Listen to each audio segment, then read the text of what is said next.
So yun na nga mga kakay, dito pa rin tayo sa Barangay Benedicto, na kung saan magbibigay po tayo ng tungkod. Nano ka po lagyo?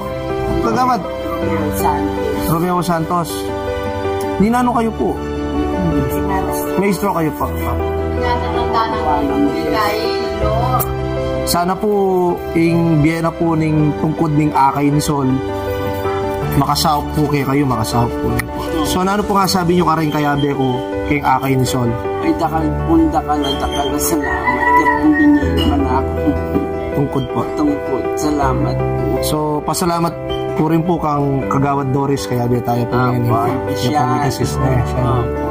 So ito mo po, sana po panalangin mi na tuluyan na po yung paggaling nyo at God bless po kayo. Salamat. Salamat. So guys,